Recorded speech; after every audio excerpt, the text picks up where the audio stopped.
नमस्ते। आवाज मिल रही है? सर। नमस्ते नमस्ते। नमस्ते सर। नमस्ते सबको, नमस्ते नमस्ते सर। नमस्ते। नमस्ते जी, नमस्ते।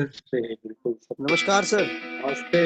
हेलो। जी। मैकेनिकल सिग्नलिंग की सर एक दो क्वेश्चन, दो तीन क्वेश्चन आ जाते हैं सर। हाँ सर, पूछा इस बार भी मैकेनिकल के भी कुछ रहा है, तो मैकेनिकल कवर ऐसे ज़्यादा भी नहीं करते हैं बिकॉज कि मैकेनिकल कुछ है बचा नहीं। और वो दो तीन क्वेश्चन के लिए अगर हम लोग करें तो मैकेनिकल शायद आप ट्रेनिंग किए भी होंगे, जो हमारी रिसेट की भी किताब है 03, 02, 04 वगैरह। मैकेनिकल जी जी बहुत जी। लंबी चौड़ी कहानी।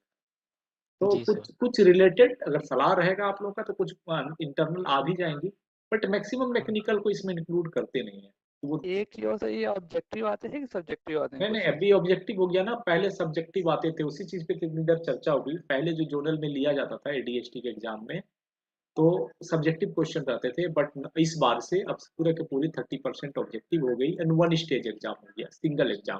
पहले इसके पहले डबल था, तो अब सिंगल हो गए। सिर्फ 60% जो कट ऑफ है वो बचा हुआ है। एंड पहले निगेटिव मार्किंग नहीं होती थी, आज 33% निगेटिव मार्किंग है। अगर आपने 3 गलत किया तो एक सही भी गलत हो जाएगा। प्रोसीड्यूर वही है। उसका इंटरव्यू भी हुआ है इसमें ना? हाँ, इंटरव्यू तो रहेगा ही। वो तो 50 मार्क्स रहेगा ही रहेगा। मेडिकल 50, इंटरव्यू ये क्वेश्चन पेपर कितने मार्क्स का है? 150 का। 150 है और 50 मार्क्स वो है 50 मार्क्स तो टोटल 200 इंटरव्यू है। है।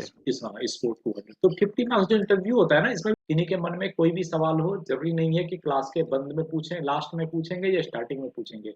आप बीच में मुझे नॉक करके पूछ सकते हैं। ये पूरी फ्री है पूरी क्लास के दौरान। ऐसा कोई नियम नहीं है यहाँ पे कि आप जब क्लासेस खत्म होंगे लास्ट में पूछना है, या फिर जब मैं बोलूँ तब पूछना है। जब भी मैं कुछ पे चर्चा कर रहूंगा उस समय जिनके मन में भी जो भी दिक्कत आएगी थोड़ी बहुत, आप उसी बीच में पूछ के सॉल्व कर लेंगे। ठीक है। अकॉर्डिंग टू न्यू सिलेबस, इसके पहले के भी सिलेबस है, और ये अभी अकॉर्डिंग टू न्यू सिलेबस है 30% की। तो हमारा जो अभी क्या है कि नायर के बारे में लगभग सबको पता होगा। इसके पहले रेलवे में जो एलडीसी एग्जाम होती थी, हर एक जोन अपना अपना कंडक्ट करता था, अपना अपना डिपार्टमेंट अपने अपने तरीके से। अभी रेलवे बोर्ड की एक डिसीजन है जिसमें एलडीसी एग्जाम को कंडक्ट करने के लिए पूरी जिम्मेदारी नायर को दे दी गई है। नायर जो है national academy of Indian railway officers की ट्रेनिंग सेंटर है। ठीक है। National academy of Indian railway officers की ट्रेनिंग सेंटर है। तो इस ट्रेनिंग सेंटर को ही सारी जिम्मेदारी दी गई है। ये एक स्वतंत्र संस्था है, वहां पर भी जो डायरेक्टर पोस्ट हैं वो जीएम के लेवल के होते हैं, सब बराबर है। तो वहां से सिलेबस भी जारी हुई पिछले साल। उस सिलेबस के आधार पे, ऐसे पुराने सिलेबस और इस सिलेबस में बहुत डिफरेंस नहीं है, थोड़ी बहुत 10% अगर माइनरली देखिएगा तो थोड़ा सा डिफरेंस नजर आएगा, नहीं तो दोनों सिलेबस एक ही है। बहुत अधिक डिफरेंस नहीं है। पैटर्न में चेंजिंग हो गई है। पहले 2-3 लेवल थे एग्जाम के 30% में, अब नहीं। और जो बेसिक है कि हम जो टेक्नीशियन टू जेई के एग्जाम में आ रहे हैं, टेक्नीशियन टू जेई के एग्जाम में ये सिग्नलिंग पोर्शन ऑलमोस्ट सेम है, ऑलमोस्ट सेम है। ऐसा नहीं कि जेई के एग्जाम में क्वेश्चन के स्टैंडर्ड भी, अभी जो मैंने देखा इस बार नायर का क्वेश्चन, वो क्वेश्चन का स्टैंडर्ड भी समझिए टेक्नीशियन टू जेई वाली स्टैंडर्ड। हम भी जब क्वेश्चन बनाते हैं, मुझे जेई के एग्जाम लेना है, कभी जिम्मेदारी मिलती है क्वेश्चन बना दो, तो हम भी यही देते हैं कि भाई एएलएसआर के पिकअप करने के लिए रूट रिलीज की रिफाइनल रिले कौन है, UIR3। वहां भी पूछ रहा है कि ZDUCR इस रिले का पर्पस क्या है। डायरेक्ट क्वेश्चन है कि ZDUCR इस रिले का पर्पस क्या है। बहुत मुश्किल है कौन का। तो according to the standard of question, अभी दोनों एग्जाम के क्वेश्चंस में कोई डिफरेंस नहीं है। हाँ, हमारी जो एडीएसटी की एग्जाम है नायर की तरफ से, उसके एग्जाम में इसके साथ हमारे पास जुड़े रहते हैं वो टेलीकॉम के भी पोर्शन है। टेलीकॉम के साथ साथ बेसिक फिजिक्स है। बेसिक फिजिक्स में से इलेक्ट्रॉनिक्स पार्ट है, उसकी सिलेबस अलग है। उसके साथ में आप आगे बढ़ेंगे तो आपको जीके जीएस भी हैं। और इस बार जो एग्जाम का पैटर्न मैंने जीके जीएस का देखा, वो ऐसा नहीं कि करंट अफेयर्स है। तो हम लोग जो अपने आरआरबी आरआरसी के एग्जाम के लिए तैयारी करते थे उस समय जो शुद्ध जीएस पढ़ते थे आप, परमानेंट जीके, मुगल जो मिडिल हिस्ट्री वगैरह, तो वो सारे सवाल उस टाइप के सवाल थे। जो मूवमेंट था, इंडिपेंडेंट मूवमेंट वगैरह जितने भी थे, इन सब के सवाल उसी हिसाब से थे। तो नॉर्मली अगर आप क्वेश्चन के पैटर्न को देख के प्रिपरेशन अपना करना चाहेंगे तो एलडीसी में सिलेबस जो है वो अपने सिलेबस के हिसाब से और जो टेक्नीशियन टू जेई बनेंगे उनके सिलेबस के हिसाब से स्टैंडर्ड ऑफ क्वेश्चन सेम है, सिर्फ उसमें ब्रॉड जगह है, यहाँ पे छोटा है, इसमें सिर्फ सिग्नलिंग पूछा जाएगा। ऐसे भी यहाँ पे जो हम लोग इस कोर्स को हम बनाए हैं 013, इसमें हमारे पास फिजिक्स की चर्चा नहीं होगी, टेलीकॉम की चर्चा हम नहीं करेंगे, जीके जीएस की चर्चा नहीं करेंगे। ये 3 पार्ट की चर्चा इसके अंडर में हमने नहीं। यहाँ हम चर्चा किसकी करेंगे? सिग्नलिंग पार्ट का पूरा का पूरा। सिग्नलिंग पार्ट में क्या क्या आ रहा है?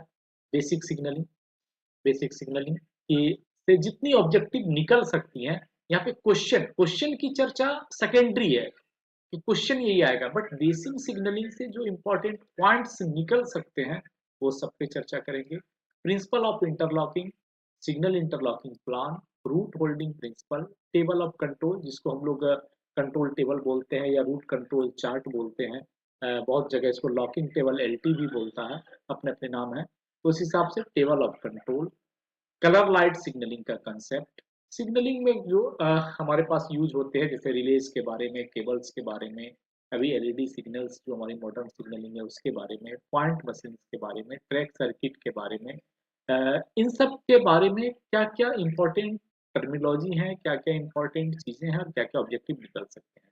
और ऐसा नहीं कि इसके बारे में बहुत हम डिटेल्स पढ़ पाएंगे, क्योंकि अगर पॉइंट मशीन के बारे में आप पढ़ने जाते हैं, अभी रिसेंटली हमारी कोर्स चल रही है, ये RS002 कोर्स कोड है, ये अपने आप में 25 घंटे का कोर्स है।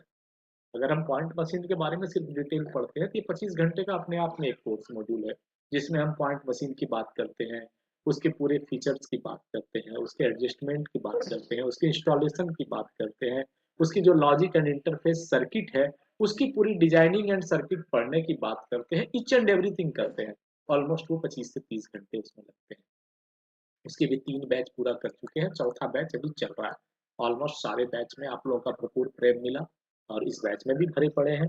जो हमारी एक टारगेट रहती है, हर बैच में लगभग 15 से 20 लोग हम लोग जुड़ जाए और वो टारगेट पूरी हो जाती है। आज तक कभी ऐसा नहीं आया कि उससे कम लोग हम लोग पढ़े। तो कहने का मतलब है कि उतनी डिटेल्स में यहाँ बातें नहीं होगी, लेकिन हाँ पॉइंट मशीन में जैसे उसी हमारे जो क्वेश्चंस निकल के आएंगे, पॉइंट मशीन के जो हमने स्लाइड बनाए वहीं से लेके आते हैं कि पॉइंट मशीन में कितने ऐसे इंपॉर्टेंट लाइंस हैं, इंपॉर्टेंट पॉइंट्स हैं जिससे अगला एक क्वेश्चन बना सकता है। तो वो चीजें यहाँ पे हमारी आ जाएंगी। ट्रैक सर्किट के साथ में एक्सेल काउंटर्स आते हैं, तो ये पार्ट हो गया। फिर ब्लॉक सिग्नलिंग में आइए तो ब्लॉक इंस्ट्रूमेंट है। ब्लॉक इंस्ट्रूमेंट में 2-3 टाइप के आपके पास, बीपीएससी है, डीएलबीआई है, टीएलबीआई, ये 3 अभी भी रनिंग है। तो इस तीनों से कितने क्वेश्चंस निकल सकते हैं, जिसमें बीपीएससी मोस्ट इंपॉर्टेंट है क्योंकि टीएलबीआई ऑलमोस्ट इंडियन रेलवे से बाहर हो रहा है सिंगल लाइन से, और डीएलबीआई रहेंगे। तो डीएलबीआई और बीपीएससी मोस्ट इंपॉर्टेंट है। आईपीएस इंटीग्रेटेड पावर सप्लाई, इससे कितने क्वेश्चंस निकल सकते हैं।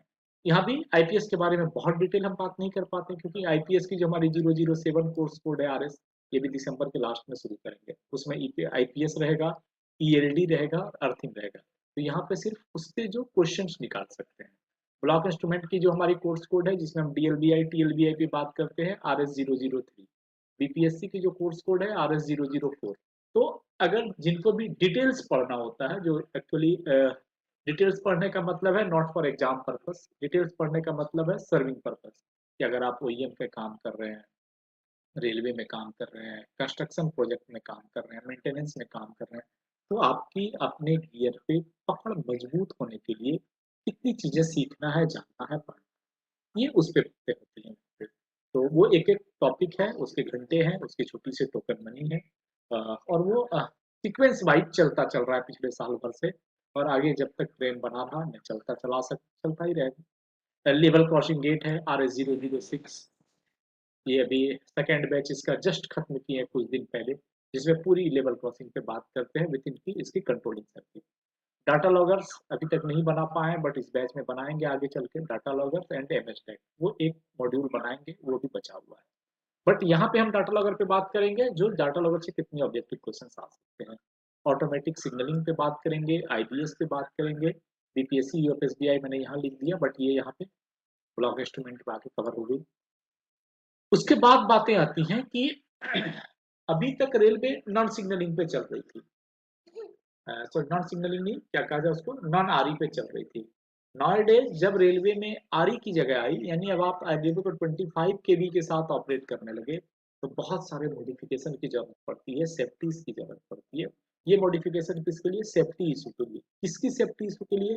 जो काम करने वाले लोग हैं उसकी सेफ्टी की इशू के लिए। जो लोग आप गियर लगा रहे हैं तो उसमें इंड्यूस्ड ईएमएफ आना शुरू हो जाएगा, उसकी सेफ्टी के लिए। तो इन सबसे सवाल ऑब्जेक्टिव बहुत आते हैं, चाहे आप टेक्नीशियन टू जेई आइए या फिर जेई एसएससी टू एडीएसटी के एग्जाम में आइए। तो उन सब चीज के बारे में रिले इंटरलॉकिंग पे अगर कॉन्सेप्ट पे आएंगे तो नॉर्मली मेटल टू कार्बन पे अधिक चर्चाएं करते हैं, मेटल टू मेटल है बहुत कम है, इस पे चर्चाएं भी बहुत कम होती है। और खास करके कहा जाए तो इस पे नॉलेज, प्रैक्टिकल नॉलेज हमारी भी बहुत कम है, क्योंकि पिछले 12 साल में मेटल टू मेटल पे हमारा वर्क एक्सपीरियंस बहुत कम रहा है। तो इनडायरेक्टली मैं सबको बता देता हूँ कि मेटल टू मेटल पे बहुत अधिक चर्चा नहीं कर पाते हैं, जो थ्योरेटिकल पढ़ा लिखा है बस उतना ही आइडिया है। पैनल इंटरलॉकिंग और रूट रिले इंटरलॉकिंग, इस पे बात करेंगे। तो ये सिग्नलिंग की सिलेबस में इतनी सारी टॉपिक्स हमने यहाँ पे रखी है जिसके ऊपर हम बात करेंगे। इलेक्ट्रॉनिक्स इंटरलॉकिंग पे बात करेंगे, इसमें कितने क्वेश्चन हम लेके आ सकते हैं जो ऑब्जेक्टिव पर्पस के लिए है, जिसमें इलेक्ट्रॉनिक्स इंटरलॉकिंग में उसके प्रिंसिपल्स, उसके कॉन्फ़िगरेशन, उसकी लॉजिक्स, जो इंटरफेस लॉजिक है, एप्लीकेशन लॉजिक है, वीडीयू लॉजिक है, फैट सेट है, और लास्टली आती है टासा, टेक्निकल सिस्टम अप्रूवल। इसके लिए होती है टासा होती है जब ये सारी चीजें आपने कर लिया, उसके बाद सीआरएस के थ्रू एक अप्रूवल मिलेगा कि यस अब आप इसको इंस्टॉल कर सकते हो। तो इन सब चीजों से कितनी क्वेश्चंस ऑब्जेक्टिव निकल के आ सकता है, उसको उस पॉइंट पे अगर हम चर्चा करेंगे तो सारे ऑब्जेक्टिव यहाँ से कवर हो जाएंगे। अर्थिंग पे बात करेंगे, ऐसे डिटेल्स अर्थिंग पे बात करते हैं मार्स 007 में आईपीएस के साथ बात करते हैं। और ये टीपीडब्ल्यूएस एंड कवच न्यूली इनोवेशन है इंडियन रेलवे की, जिसपे ऑलमोस्ट थ्योरेटिकल जितना नॉलेज है या जो मटेरियल्स है उसके से जुड़े हुए ऑब्जेक्टिव पे बात करते हैं। सीटीसी भी ऑलमोस्ट नॉर्मल पूरे इंडियन रेलवे में नहीं है, बट इस पे क्या ऑब्जेक्टिव आ सकते हैं, ऐसे आप क्वेश्चन उलट के देखेंगे। अभी जो नायर पूछा, इन सब पे क्वेश्चन भी बहुत कम पूछा गया था, क्योंकि जानते हैं कि अभी ये फेज ट्रायल फेज में है, यानी ये अभी पूरी तरह से इंडियन रेलवे में लागू नहीं हुई है। तो इस पे हम बहुत अधिक सवाल अगर करेंगे तो सबके लिए फेमिलियर नहीं है। तो क्वेश्चन अगर पलट के आप देखेंगे अभी जो पूछा गया है, इसमें टीक्यूडब्ल्यूएस, सीटीसी, इन सब चीजों के बारे में बहुत कम, नहीं के बराबर सवाल है भी तो बहुत कम है। उसके बाद अभी एक बैच हमने जस्ट खत्म किया है RS01 to 12, जिसपे हम सीधा सीधा बात किए थे standard practice of construction and project in SNT infrastructure. जब हम कोई एक्सक्यूशन वर्क करते हैं एसएनटी का, तो उसमें क्वालिटी वर्क करने के लिए हमारी नॉलेज कैसी होनी चाहिए, तो उस चीज के बारे में भी यहाँ पे सवाल आती है। बट वो तो डिटेल्ड कोर्स था 20 घंटे का लगभग, तो वो तो पूरा हुई, बट वहां से भी कुछ ऑब्जेक्टिव टाइप के जो सवाल निकल के आएंगे उसके प्लानिंग पे, वर्क एक्सक्यूशन पे, सीआरएस सेक्शन पे, उसमें क्या क्या डॉक्यूमेंट्स लगते हैं, डॉक्यूमेंटेशन पे, किसी को इंस्टॉल करने के लिए क्या टेस्टिंग कमीशनिंग की जरूरत पड़ती है, इन सब चीजों पे। तो ये पूरा का पूरा जो मेरा एनालिसिस है प्रैक्टिकल में, ये सिग्नलिंग पे है। ठीक है, इसके साथ में जो इम्पोर्टेंट है 15 मार्क्स राजभाषा, चाहे आप जेई से टेक्नीशियन टू जेई के एग्जाम में आइए, या फिर अगर आप जेई के लिए एलडीसी दीजिए या फिर एडीएसटी के लिए एलडीसी दीजिए, ये इंपॉर्टेंट है, ये सवाल रहेगा ही रहेगा इससे। और ये बहुत छोटा है, 4-5 पढ़ने का पूरा थ्योरेटिकल आता है, इसलिए इस पे हम डिटेल्ड बात करते हैं कि इससे कोई सवाल ना छूटे।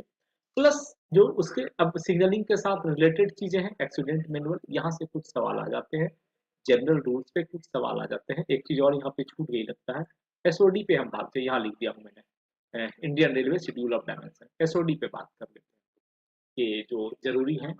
एसओडी से बहुत सवाल पूछते हैं कि कौन से यार्ड में क्या गियर लगाएंगे, उसकी जो शेड्यूल ऑफ डायमेंशन है वो इन्फ्रिंज ना हो, उसकी नॉलेज होनी चाहिए। उसके साथ साथ जनरल रूल पे बात करेंगे और इस्टेब्लिशमेंट पे कुछ बात करेंगे, जैसे कि labour law, wage and allowance law, railway service conduct rule 1968, service conduct rule, finance and budget, इससे जो ऑब्जेक्टिव आ सकते हैं। ऐसे इसके लिए मैंने एलडीसी के समय एक स्पेशल बैच बनाया था जहाँ पे डिटेल्स थ्योरेटिकल टाइप से हमने सारी चीज पे डिस्कस किया था। यहाँ पे उसको लेके नहीं आ रहे, क्योंकि ये बैच कंसंट्रेट है टेक्नीशियन टू जेई के लिए। एडीएसटी के लिए जब 30% की हम लोगों की आएगी, उस समय हो सकता है हमारे जोन से सीट रहे तो हम भी एक अभ्यर्थी रहेंगे, तो उस समय फिर डिटेल्स में हम लोग पढ़ेंगे, जो पुरानी बैच चली थी उसको रिपीट करेंगे विथ मॉडिफिकेशन के साथ। तो ये हमारा पूरा का पूरा दायरा था कि हम आपके साथ क्या करेंगे अगले 25-30 घंटे तक, उसमें क्या पढ़ेंगे, सिलेबस क्या हमारी है पढ़ने की, टॉपिक वाइज में क्या-क्या लेके आगे आएँगे और किस तरीके से इसको हम आगे बढ़ेंगे लेके। अगेन फिर कि अगर आप लोगों के मन में कुछ भी सवाल हो, जुड़ा हुआ कुछ भी क्यूरियोसिटी हो, तो पूछिए या फिर कुछ सलाह हो, इसमें कुछ एडिशन करने का, इससे कुछ रिमूव करने का या कुछ पैटर्न में बदलाव करने का, वो भी स्वागत योग्य है। क्योंकि ये जो कोर्स मॉड्यूल आप देख रहे हैं, कुछ हम डेवलप कर पाए हैं, कुछ डिटेल्स में आपसे चर्चा कर पा रहे हैं। इसमें हमारे जो पुराने मित्र हैं, मेंबर्स हैं, उनका बहुत अहम योगदान है कि उन्होंने हर कोर्स के बाद या कोर्स के बीच में ही हमें बहुत ही बहुमूल्य सुझाव देते रहे कि सर थोड़ा-सा इसमें ये चेंजिंग कर दीजिए, थोड़ा इसमें ये डाल दीजिए, ये भी लगा देते तो बेहतर रहता क्योंकि सबका अपना-अपना अनुभव है और उनकी टॉपिक रही, उनका सलाह रहा और अगर मुझे अच्छा लगा तो फिर उसको मैंने इंक्लूड किया। इस तरह से कोर्स कंटेंट बढ़ते चले गए। 10 घंटे का कोर्स 20 घंटे का बन गया, 20 घंटा वाला 30 घंटे का बन गया। कुछ अनवांटेड चीज़ें हटाई भी गई। इस हिसाब से कोर्स कंटेंट भी मजबूत होता है। तो आपका सलाह ज़रूर चाहेंगे हम कि सलाह फीडबैक देना उचित है। तो किन्हीं के मन में कुछ जी अगर कहना चाहेंगे तो कोई उधर से इनपुट आ नहीं रहा है नए लोगों से। पुराने लोगों को तो पता है सब चीज़, बहुत दिन से पढ़ रहे हैं वो लोग। हेलो। सर इसमें जी। मैकेनिकल सिग्नलिंग भी सर एक तो क्वेश्चन 2-3 क्वेश्चन आ जाते हैं सर। हाँ सर, पूछा इस बार भी मैकेनिकल के भी कुछ रहा है। तो मैकेनिकल कवर ऐसे ज़्यादा भी नहीं करते हैं बिकॉज़ कि मैकेनिकल कुछ है बचा नहीं। और वो 2-3 क्वेश्चन के लिए अगर हम लोग करें तो मैकेनिकल शायद आप ट्रेनिंग किए भी होंगे जो हमारी रिसेट की भी किताब है 03, 02, 04 वगैरह। मैकेनिकल जी, जी, बहुत जी। लंबी चौड़ी कहानी। तो जी सर। कुछ कुछ रिलेटेड अगर सलाह रहेगा आप लोगों का तो कुछ इंटरनल आ भी जाएँगी। बट मैक्सिमम मैकेनिकल को इसमें इंक्लूड करते नहीं है। तो वो एक चीज और सर, ये ऑब्जेक्टिव आते हैं कि सब्जेक्टिव आते हैं नहीं, नहीं क्वेश्चन? अभी ऑब्जेक्टिव हो गया ना, पहले सब्जेक्टिव आते थे, उसी चीज़ पे कितनी देर चर्चा होगी। पहले जो जोनल में लिया जाता था एडीएसटी के एग्ज़ाम में, तो सब्जेक्टिव क्वेश्चन रहते थे बट इस बार से अब पूरे के पूरे 30% ऑब्जेक्टिव हो गई एंड वन स्टेज एग्ज़ाम हो गया, सिंगल एग्ज़ाम। पहले इसके पहले डबल था, तो अब सिंगल हो गए। सिर्फ 60% जो कट ऑफ है वो बचा हुआ है एंड पहले नेगेटिव मार्किंग नहीं होती थी, आज 33% नेगेटिव मार्किंग है। अगर आपने 3 गलत किया तो 1 सही भी गलत हो जाएगा। प्रोसीड्यूर वही है। उसका इंटरव्यू भी हुआ है इसमें ना? हाँ, इंटरव्यू तो रहेगा ही, वो तो 50 मार्क्स का रहेगा ही रहेगा। मेडिकल 50 इंटरव्यू ये क्वेश्चन पेपर कितने मार्क्स का है? 150 का 150 और 50 मार्क्स वो है 50 मार्क्स का टोटल 200 इंटरव्यू है है। इस हाँ, इस 200 तो 50 मार्क्स जो इंटरव्यू होता है ना इसमें 2 क्वेश्चन के लिए फिर बहुत अधिक पढ़ना पड़ेगा। तो वो 2 ओके क्वेश्चन सर। हम लोग भी तो कुछ ना कुछ सब जो भी है कहीं न कहीं से जुड़े हैं तो उसको वहाँ से हम कवर कर सकते हैं। ऐसे अभी जो क्वेश्चन पूछा नायर इस बार वाला, उसको आप एक बार देख सकते हैं। अगर आपको नहीं होगा तो ग्रुप में है डाउनलोड कर सकते हैं। जी सर, देख लिया सर। देख लिए तो हमें लगता है कि हमारी जो तैयारी अगले बार के लिए होनी चाहिए, फोकस उसी क्वेश्चन पैटर्न पे होना चाहिए। तो जी, जी, जी। मैकेनिकल से बहुत कम सवाल थे, एक आध लगता है मुझे उतना ध्यान में नहीं है, नहीं तो नहीं के बराबर। जी, जी, और बाकी क्वेश्चन एकदम डायरेक्ट है, ऐसा नहीं कि बहुत इंटरनल में जाके कहीं से निकाल के पूछा गया, एकदम डायरेक्ट क्वेश्चन है। हाँ सर। जी, जी, तो प्रयास उसी हिसाब से जारी रहेगा। ठीक है, जी। ओके। Hello sir. जी, अच्छा, एक बात ये क्वेश्चन, एक तो जो क्वेश्चन पेपर है आप एक बार और ग्रुप में शेयर कर दीजिएगा सर हाँ ठीक है, हम इसी ग्रुप में मेरे। शेयर कर देते हैं। अच्छा, और फिर बटे रहते हैं, 25 मार्क्स आपके एपीआर में आ जाएँगे। आपकी जो सर्विस रिकॉर्ड है, एपीआर है, सेल्फ अप्रेजल है, इन सब से 50 लाया 25 लाया जाता है और इंटरव्यू 25 में होती है। जिसमें ये भी क्लियर रहता है कि जिन्होंने ये 150 पास किया है, उसको इस 25 में 15 आपको देना ही देना है, फेल नहीं करना है। ये तो पक्का है। अब वो 10 मार्क्स में जो कर सकते हैं, जिनसे नाराज़ हैं उनको 16 देंगे, जिनसे बहुत खुश हैं उनको 24 देंगे। इसलिए अब ये बहुत बड़ा मायने नहीं रह गया है। पहले ये बहुत बड़ा मैटर करता था। और ये जो 25 है एपीआर के, ये तो आपके सर्विस रिकॉर्ड पे डिपेंड करता है। तो सर्विस रिकॉर्ड जैसा रहेगा वैसा मिलेगा ही मिलेगा। हर चीज़ का एक-एक पॉइंट दिया हुआ है सर्विस रिकॉर्ड में। वहाँ भी कुछ अपने मन से कोई नहीं दे सकता। तो ये अब इस अभी जो मुझे समझ में आती है कि ये 50 एक तरह से बहुत वाइटल नहीं रह गया। Vital is this 150। इसमें अगर हमारी स्कोर मोर देन 120 हो जाती है, जैसे हम लोग आरआरबी के एग्ज़ाम के टाइम में करते थे, तो इधर वाले से बहुत मायना नहीं है, ये पास करेगा ही करेगा, नीचे तरह वाले लोग निकल सकता है। अभी तो मैं बताऊं ना, इस बार बहुत ऐसे है जहाँ से 60 भी बहुत अच्छे अच्छे लोग नहीं ला पाए, मतलब 60% क्रॉस नहीं कर पाए। तो बेहतर है कि सुधार हुआ है, जेन्युइन प्रयास करने पे उम्मीद अच्छी हो सकती है मुझे लगता है। और बाकी जो टेक्नीशियन तो जेई जाते हैं उनके लिए भी है कि अब तो आपके लिए तो 100% ऑब्जेक्टिव है ही, 100 क्वेश्चंस रहते हैं, 100 में प्लस 10 क्वेश्चंस राजभाषा आ जाते हैं जो ऑप्शनल है, यानी गिनती 100 में ही आती है, 10 आपको एक्स्ट्रा मिल जाता है।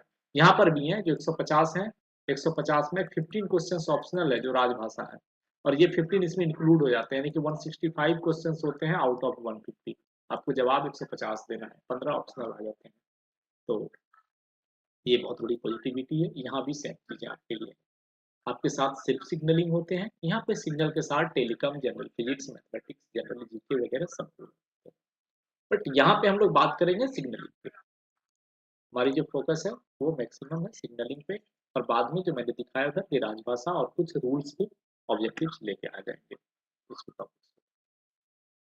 ठीक है, तो 5 मिनट थोड़ी सी अपने एक दो स्लाइड पे भी चर्चा कर लेते हैं, फिर आज की क्लास समाप्त करेंगे। और आज थोड़ी चर्चा भी जरूरी थी, आपस में एक दूसरे से परिचय भी जरूरी था। ऐसे तो मैं सबके नाम से अपने व्हाट्सएप में ही आप लोगों को जान पाऊंगा, सबसे बात हो नहीं पाती है, चेहरा भी नहीं देख पाता हूँ, लेकिन हाँ सबके नाम मेरे मोबाइल में सेव है व्हाट्सएप के कारण। और जब आप उधर से बात करेंगे, इसलिए जब आप वेबएक्स में ये जो भी नाम, मतलब वेबएक्स में जिन्होंने भी इनरोल किया तो वो अपनी नाम जरूर लिखेंगे कुछ कोडिंग की जगह। उससे फायदा ये कि जब आप बात करेंगे तो हमारे नीचे में यहाँ पे आपकी नाम डिस्प्ले हो जाती है, और मुझे परिचय लेने की जरूरत नहीं पड़ेगी कि कौन बात कर रहे हैं, मैं पहचान जाऊंगा हाँ हमारे लोग बात कर रहे हैं। तो ये चीजें हैं। बाकी बेसिक सिग्नलिंग की अगर हम बात करें तो अभी जैसे सवाल पूछा जाता है, एक बहुत ही इंपॉर्टेंट वर्ड है, टर्मिनोलॉजी है एडेक्वेट डिस्टेंस। ये डायरेक्ट क्वेश्चन है ऑब्जेक्टिव के लिए, चाहे आप टेक्नीशियन टू जेई में आइए या जेई एसएससी टू एचटी में आइए, distance sufficient to ensure safety and fill in the blocks डाल दिया। तो इस डिस्टेंस को क्या बोलते हैं, यही डिस्टेंस है एडेक्वेट डिस्टेंस। और ये एडेक्वेट डिस्टेंस दो टाइप में हम जानते हैं, एक ब्लॉक ओवरलैप के जैसे कारण और दूसरा सिग्नल ओवरलैप के नाम से। अब हमारी ब्लॉक ओवरलैप कहां से कहां तक होती है और सिग्नल ओवरलैप कहां से कहां तक होती है, this is the basic of signal. तो अगर इसको आप होम सिग्नल मान के चलिए, if this signal is the home signal और ये स्टार्टर सिग्नल है आपका, तो एडेक्वेट डिस्टेंस जब भी होती है सिग्नल रूट के बाद होती है। तो अभी आप इस होम सिग्नल को अगर टेकन ऑफ करते हैं, इसकी सिग्नल रूट कहां से कहां तक होगी, इसकी सिग्नल रूट यहां से यहां तक होगी, this is the signal route, ये होगी सिग्नल रूट। और इसके नेक्स्ट सिग्नल के बाद, जैसे इसके बाद की जो ये सिग्नल है, इसके बाद एक डिस्टेंस जो है वो सेफ्टी के लिए रखा जाता है, this is the called adequate, ये डिस्टेंस है एडेक्वेट। तो अगर ये किसी सिग्नल की रूट की डिस्टेंस के बाद है, यानी कि सिग्नल का रूट को इंश्योर, सेफ्टी इंश्योर कर रहा है, क्योंकि जब ये सिग्नल आप टेकन ऑफ करेंगे तो यहाँ पे जो इंजन खड़ी है इसको परमिशन मिल रहा है कि आप मुझे क्रॉस करो और अगले रेल सिग्नल के पास जाके खड़ा हो जाओ, ये इसको परमिशन मिल रही है। बट इनकेस मान लीजिए कि वो ड्राइवर कंफ्यूज कर गया, ब्रेक नहीं सही से लगा पाया या समस्या आ गई, वो यहाँ पे नहीं रुक पाया, उस परिस्थिति में इस सिग्नल के आगे एक डिस्टेंस को सेफ रखा जाता है। अगर वो क्रॉस भी कर गया, पनिशमेंट तो देंगे, ड्राइवर को पनिशमेंट देंगे मानते हैं, लेकिन जो उसमें बैठा हुआ पैसेंजर्स है या गुड्स है या ट्रेन है, उसमें कोई प्रॉपर्टी लॉस, जान माल की लॉस ना हो, इसको रोकना है। तो उसके लिए एक दूरी उसको दिया गया कि अगर यहाँ नहीं रुक पाया तो इतने दूरी के बीच में कहीं भी रुक जाए तो हमें कोई लॉस नहीं होगा। इस distance is the adequate distance, यानी सुरक्षित दूरी जिसको बोलते हैं, जिसमें सिग्नल के बाद अगर किसी सिग्नल से सिग्नल रूट के बाद ये कवर हो रहा है तो this is the called signal overlap, signal overlap. और इसी होम सिग्नल के पीछे जो ये वाली सेक्शन है, ये है आपकी ब्लॉक सेक्शन। तो जब गाड़ी ब्लॉक सेक्शन में आ रही है, तो ब्लॉक सेक्शन आपका क्या है कि लंबी दूरी होती है, ऑलमोस्ट 5 किलोमीटर या उससे अधिक। तो 5 किलोमीटर या उससे अधिक के डिस्टेंस में जब कोई ट्रेन आएगी तो उसको प्री वार्निंग बहुत कम मिलता है, डिस्टेंस के बाद से प्री वार्निंग मिलना शुरू होगा। तो उस पीरियड में वो उसको जो रोकने की अपनी एक पावर है, जो एक जिसको बोलते हैं सेंस ऑफ ह्यूमर या परसिस्टेंस ऑफ माइंड, कि कितनी देर में वो ब्रेक लगा के रोक पाएगा। इन सब कैलकुलेशन में देखा गया है कि इसको सिग्नल ओवरलैप से थोड़ी बड़ी दूरी रखना है। तो होम सिग्नल के बाद जब ब्लॉक ओवरलैप से कवर होके आएंगे तो यहाँ पर जो एडेक्वेट डिस्टेंस ये रखेगा, इसको बोलते हैं block overlap. Block overlap according to your signal engineering manual 7.1.9, आपके चैप्टर की 7.1.9। सिग्नल ओवरलैप जो होता है वो मल्टी एस्पेक्ट में, इसमें MSCLS में दिस इज द 120। ये सवाल हो गई ऑब्जेक्टिव में। इसमें देखिए बहुत सारे सवाल आ गए। एडेक्वेट डिस्टेंस एक ऑब्जेक्टिव आ गया, सिग्नल ओवरलैप एक ऑब्जेक्टिव आ गया, multi aspect colour light signalling में सिग्नल ओवरलैप कितना होता है 120 मीटर, ये एक सवाल आ गया। अब इस पे बात आ जाती है कि अगर ये टू एस्पेक्ट है, अगर ये लोअर क्वाड्रेंट है, टू एस्पेक्ट है, तो ये दूरी हो जाती है 180 मीटर। टू एस्पेक्ट में ये हो जाती है 180 मीटर। कौन सा? Signal overlap. तो ये सारे सवाल आपके पास आ जाएंगे एक एक करके। बट अगर ब्लॉक ओवरलैप की बात करिएगा, तो अगर ये मल्टी एस्पेक्ट है तो 180 मीटर, और अगर ये टू एस्पेक्ट आ गया तो 400। तो इन सब चीजों में आपके पास सवाल हो जाएंगे। अब यहाँ पे एक और थोड़ी सी बातें आ जाए, अब इसमें ट्विस्ट होके आ जाइए कि अगर ये स्टेशन मल्टी एस्पेक्ट है लेकिन ये सिग्नल आईबी सिग्नल है, तो आईबी सिग्नल के बाद जो एडेक्वेट डिस्टेंस रखी जाती है दिस इज द 400 मीटर, ये होती है 400। तो इन सब चीजों को आपको यहाँ पे एक एक चीज को रिलेट करना पड़ेगा, देखना पड़ेगा। और दूसरी चीजें ये है कि आपको मैं रिटन कोई नोट्स दे नहीं पाता हूँ, तो अगर या तो आप स्क्रीन को शॉर्ट लेके रख सकते हैं, स्क्रीन रिकॉर्ड कर सकते हैं, या नहीं तो आप नोटबुक में नोट भी कर सकते हैं। तो सबको शुभ रात्रि आज के लिए, मिलते हैं फिर ट्यूसडे को। ओके, शुभ रात्रि सर। ओके, शुभ रात्रि। हाँ नमस्ते। Okay sir, good night. सबको नमस्ते। Good night. Good night sir. Okay, good night, शुभ रात्रि। Good night sir.